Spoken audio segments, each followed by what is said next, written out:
दादी के सामने खड़ी रूही की आंखों में वर्षों का दर्द साफ दिखाई देता है।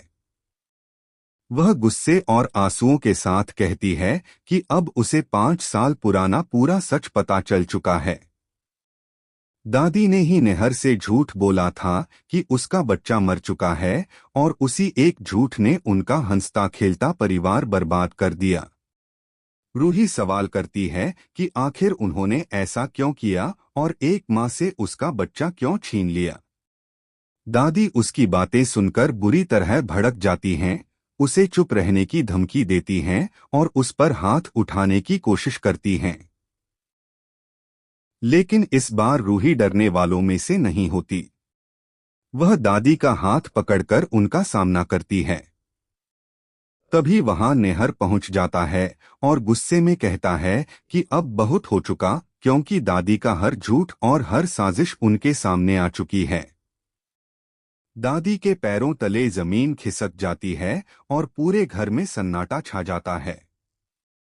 परिवार के सभी सदस्य दादी से सवाल करने लगते हैं कि आखिर उन्होंने इतने वर्षों तक इतना बड़ा सच क्यों छिपाया। रूही रोते हुए कहती है कि अगर 5 साल पहले सच्चाई सामने आ जाती तो उनका परिवार कभी नहीं टूटता और उन्हें इतनी तकलीफें नहीं झेलनी पड़ती।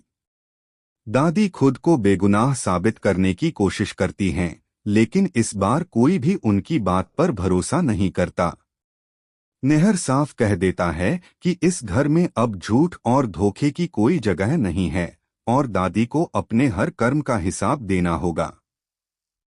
इसी बीच कहानी में एक नया मोड़ आता है, जब घर का एक सदस्य ऐसा सबूत लेकर आता है जिससे साबित हो जाता है कि 5 साल पहले जो कुछ हुआ था वह कोई हादसा नहीं बल्कि दादी की सोची समझी साजिश थी। पूरे परिवार का गुस्सा दादी पर फूट पड़ता है। नेहर कहता है कि उनके एक फैसले ने सिर्फ रूही की जिंदगी नहीं बल्कि पूरे परिवार की खुशियां छीन ली। दादी बार बार माफी मांगती हैं और कहती हैं कि उन्होंने जो किया परिवार की भलाई के लिए किया था, लेकिन नेहर और रूही उनकी एक भी बात मानने से इनकार कर देते हैं। तभी अचानक दरवाजे की घंटी बजती है और घर में एक ऐसा शख्स प्रवेश करता है जो खुद को 5 साल पहले अस्पताल में हुई घटना का चश्मदीद गवाह बताता है। उसकी गवाही सुनकर हर कोई हैरान रह जाता है। वह बताता है कि दादी ने डॉक्टरों और अस्पताल के स्टाफ पर दबाव डालकर बच्चे की मौत का झूठ फैलवाया था ताकि नेहर और रूही कभी अपने बच्चे तक न पहुंच सकें। यह सुनते ही रूही की आंखों से आंसू बहने लगते हैं और नेहर का गुस्सा 7वें आसमान पर पहुंच जाता है। दादी घबराकर नेहर के पैरों में गिर जाती हैं, लेकिन इस बार नेहर का दिल नहीं पिघलता। वह साफ कह देता है कि जिसने एक माँ से उसका बच्चा छीन लिया, उसके लिए इस घर में अब कोई जगह नहीं बची। गवाह इसके बाद एक और चौंकाने वाला खुलासा करता है। वह बताता है कि बच्चा मरा नहीं था, बल्कि उसे अस्पताल से सुरक्षित दूसरी जगह भेज दिया गया था। यह सुनते ही रूही की आंखों में उम्मीद की नई किरण जग जाती है। वह भगवान का शुक्रिया अदा करती है और नेहर से कहती है कि अगर उनका बच्चा जिंदा है तो वे उसे हर हाल में ढूंढकर वापस लाएंगे। नेहर भी उसका हाथ पकड़कर वादा करता है कि अब कोई ताकत उन्हें उनके बच्चे से मिलने से नहीं रोक सकती। तभी गवाह एक पुरानी फाइल और अस्पताल के दस्तावेज सामने रखता है, जिनमें डिस्चार्ज पेपर, रिकॉर्ड और ऐसे हस्ताक्षर होते हैं जो साबित करते हैं कि बच्चे की मौत की खबर पूरी तरह झूठी थी। दस्तावेज पढ़कर नेहर और रूही हैरान रह जाते हैं। रूही फूट फूट कर रो पड़ती है, जबकि नेहर उसे भरोसा दिलाता है कि अब सच सामने आ चुका है और जल्द ही उनका बच्चा भी मिल जाएगा। दादी आखिरी बार खुद को बचाने की कोशिश करती हैं, लेकिन परिवार का कोई सदस्य उनकी बात सुनने को तैयार नहीं होता। तभी नेहर के मोबाइल पर एक अनजान नंबर से फोन आता है। दूसरी तरफ से एक आवाज कहती है कि अगर अपने बच्चे के बारे में पूरी सच्चाई जाननी है तो तुरंत बताए गए पते पर पहुंच जाओ, वरना बहुत देर हो जाएगी। नेहर और रूही बिना समय गवाए वहां जाने का फैसला कर लेते हैं। दूसरी ओर दादी बुरी तरह घबरा जाती हैं, क्योंकि उन्हें एहसास हो जाता है कि अगर दोनों उस जगह तक पहुंच गए तो उनका आखिरी राज भी हमेशा के लिए दुनिया के सामने आ जाएगा।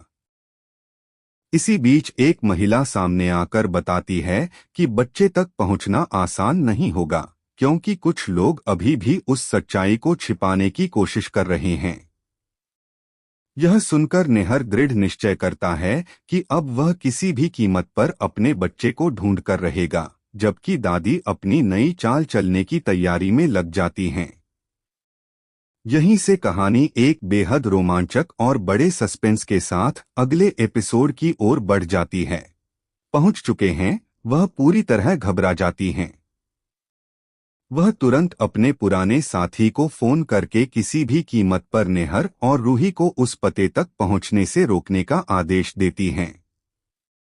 दूसरी तरफ नेहर और रूही बिना समय गवाए बताए गए पते की ओर निकल पड़ते हैं। रास्ते भर रूही की आंखों में सिर्फ अपने बच्चे की तस्वीर घूमती रहती है।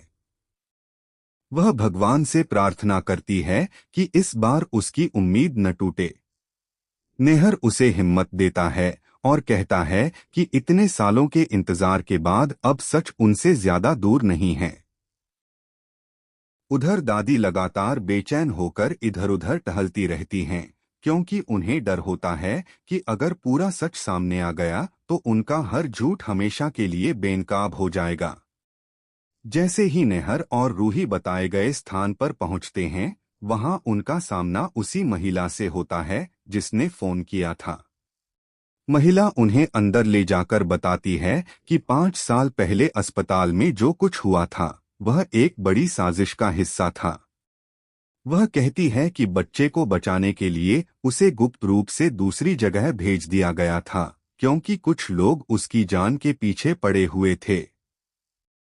यह सुनते ही रूही भावुक होकर रो पड़ती है और महिला से अपने बच्चे के बारे में हर जानकारी मांगने लगती है।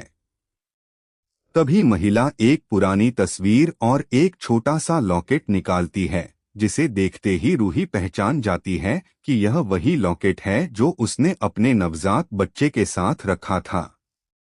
यह देखकर नेहर भी हैरान रह जाता है और दोनों को यकीन हो जाता है कि उनका बच्चा सचमुच जिंदा है। उसी समय दादी के भेजे हुए कुछ लोग वहां पहुंच जाते हैं और उस महिला को चुप कराने की कोशिश करते हैं। माहौल अचानक तनावपूर्ण हो जाता है। नेहर उनके सामने मजबूती से खड़ा हो जाता है और साफ कह देता है कि अब कोई भी उन्हें सच जानने से नहीं रोक सकता। महिला हिम्मत जुटाकर बताती है कि बच्चे की वर्तमान जगह की जानकारी एक सीलबंद फाइल में है जो सुरक्षित स्थान पर रखी गई है।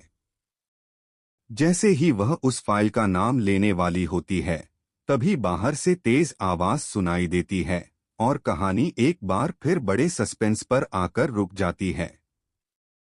अब देखना दिलचस्प होगा कि क्या नेहर और रूही आखिरकार अपने बच्चे तक पहुंच पाएंगे या दादी की नई साजिश एक बार फिर उन्हें सच से दूर कर देगी।